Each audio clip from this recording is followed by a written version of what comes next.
آپ کو اپنے نبی کی زندگی سناتا ہوں۔ کہنے لگے ہاں۔ تو میں نے 2 مہینے پورے اللہ کے فضل و کرم کے ساتھ اپنے نبی کی پوری زندگی سنائی۔ میرے اللہ نے مجھے توفیق دی، میں نے اللہ کے محبوب کی زندگی کو سینے سے لگایا، میں نے اسے پڑھا، میرے اوپر سیرت کی زندگی غالب ہے۔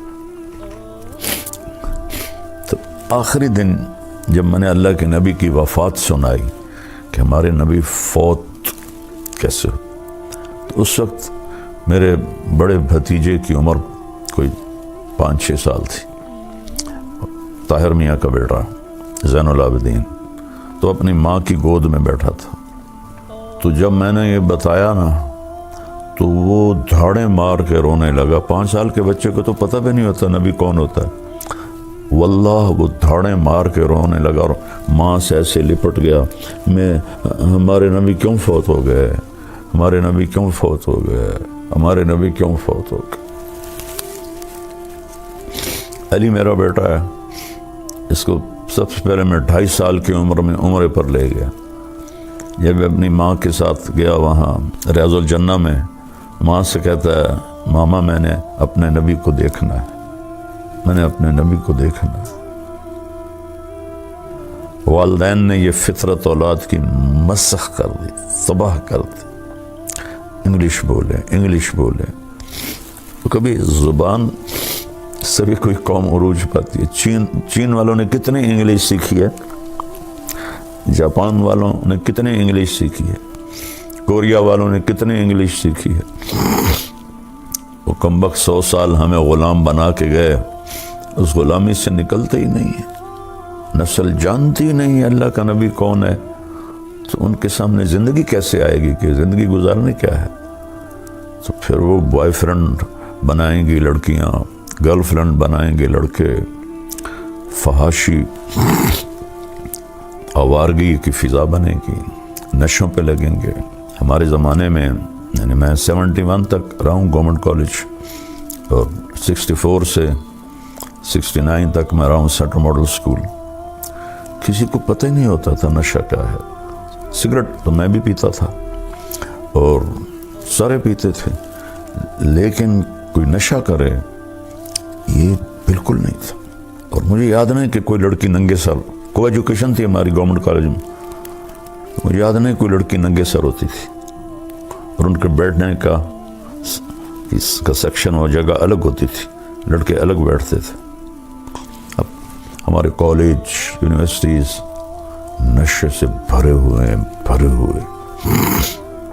اور پہلے مجرم ماں باپ ہیں جنہوں نے انہیں نہ قرآن سکھایا، نہ نبی کی زندگی سکھائی، نہ انہیں آخرت بتائی۔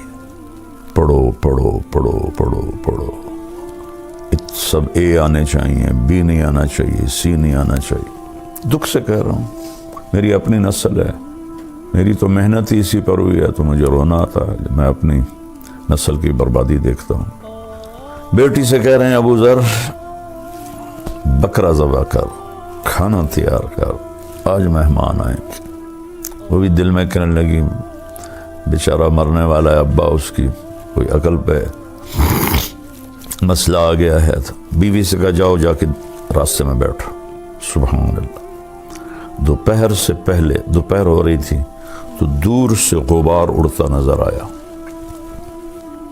تیسرا دن تھا، جنگل ویران۔ جب اس نے غبار اڑتا دیکھا تو وہ کھڑی ہو گئی، انہوں نے ایسے اپنا ہاتھ لہرایا تو وہ جو سوار تھے 20 آدمی تھے، سارے اونٹوں پہ سوار تھے۔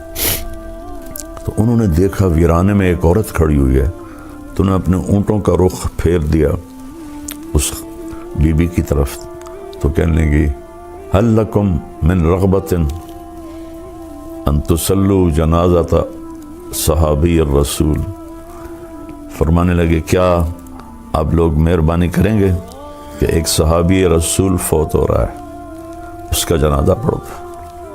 تو انہوں نے پوچھا من ہوا، کون ہے وہ؟ انہوں نے کہا ابو ذر غفاری۔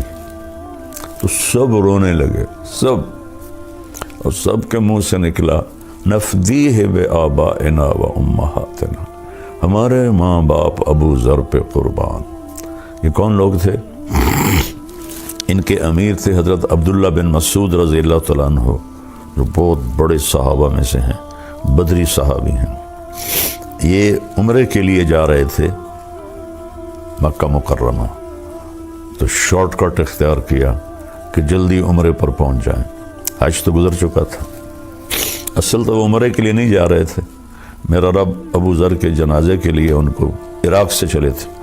جب یہ وہاں ان کے گھر داخل ہوئے تو ابو ذر مسکرائے اور اپنی بیوی سے فرمایا، آ گیا نا، دیکھ لیا نا، میں نہیں کہتا تھا، نہ میں جھوٹ کہہ رہا ہوں، نہ کہنے والے نے جھوٹ کہا تھا۔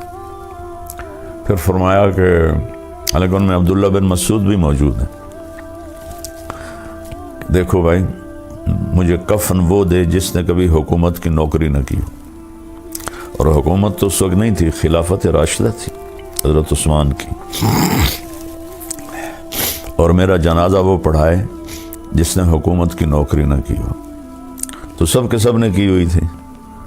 ایک نوجوان بالکل انصاری، اس نے کہا، عمر میں چھوٹا تھا، انہوں نے کہا جی میں نے آج تک حکومت کی کوئی نوکری نہیں کی، اور یہ جو احرام ہے یہ میری ماں نے اپنے ہاتھوں سے تیار کیا، جیسے گھروں میں کھڑیوں پر تیار ہوتا تھا، یہ میری ماں نے تیار کیا ہے کہ بس یہ میرا احرام ہوگا، یہ میرا کفن ہوگا، اور تو میرا جنازہ پڑھائے۔ باتیں کرتے کرتے ان کا انتقال ہو گیا، تو انہوں نے سارے رسومات پوری کر کے جنازہ پڑھا کے دفن کر کے جب جانے لگے تو حضرت ابو ذر کی بیٹی نے کہا حضرت عبداللہ بن مسعود سے، یا عم الی الغداء، کھانا کھا لے۔ کہنے لگے، انا لکی بنا علم، تمہیں کیسے ہمارا علم تھا کہ ہم آ رہے ہیں؟ کہا ابا نے کہا تھا کہ آج ضرور آئیں گے، اللہ کے نبی نے کہا تھا ضرور آئیں گے۔ تو عبداللہ بن مسعود اتنا روئے، کہنے لگے، واہ ابو ذر، تو نے مر کے بھی سخاوت نہ چھوڑ، سارے کھانا کھا کے۔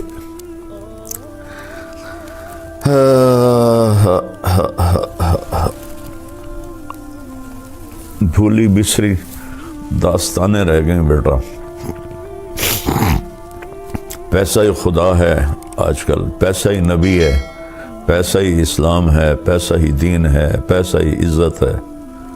مرتا ہے انسان کم بخت تو ہر شے مٹی ہو کے جا کے قبر میں سو جاتا ہے، سب کمایا چھوڑ جاتا ہے۔ میرے بھائی بہنوں، قرآن کا سب سے بڑا پیغام ہے توحید، لا الہ الا اللہ۔ اس کے بعد سب سے بڑا پیغام ہے محمد الرسول اللہ، کہ اللہ نے ایک سے پیار کیا، دیکھو تو صحیح، حبیب بنایا ہے۔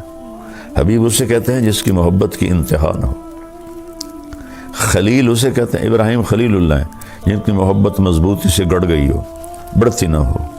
حبیب اسے کہتے ہیں، حبیب کی اصل ہے حبہ، حبہ دانے کو کہتے ہیں، اور دانے کی صفت ہے وہ کاشت کرو بڑھتا ہے، کاشت کرو بڑھتا ہے۔ تو آپ حبیب ہیں، آپ کی محبت کی کوئی انتہا، اللہ کو جو آپ سے محبت ہے کوئی حد نہیں، اس کی زندگی گزار لو۔ چند دنوں کی بات ہے، چند صبحیں ہیں، چند شامیں ہیں، ڈھیر گزر گئیں، کچھ باقی ہیں۔ ایسا مریں کہ اللہ کا نبی استقبال کرے، اللہ کی بارگاہ میں پہنچے تو وہ کہے، میرے بندے میں راضی ہوں، میری بندی میں راضی۔ زندگی تو یہ ہے، باقی تو سب جانوروں کی طرح انسان زندگی گزار رہے ہیں۔ ہمارے اور جانوروں میں اتنا ہی فرق ہے، ہم بولتے ہیں وہ بولتے نہیں، ورنہ جانور مائنڈڈ لوگ ہیں، کھانا پینا، بیوی بچے، عیاشی بدماشی فحاشی، ناچ گانا، اس کو زندگی بنایا ہوا ہے۔ جا کے دیکھو، میں 42 سال سے یورپ جا رہا ہوں، 82 سے میرا سفر شروع ہوا ہے، تبلیغ کے لیے جاتا تھا۔ مغرب میں تو سورج بھی ڈوب جاتا ہے، تم پاگل مغرب میں کہاں عزتیں تلاش کر رہے؟ ابھرنے کی جگہ مشرق ہے، ڈوبنے کی جگہ مغرب ہے۔ وہ تو ہاری ہوئی قومیں ہیں، اللہ کی نظر میں اولئک کالانعام، یہ جانور ہیں۔ تو جانوروں کے پیچھے چل کے کیا کرو گے؟ جانور ہی بنو گے۔ تو شکر کرو اللہ کے نبی کا کلمہ پڑھتے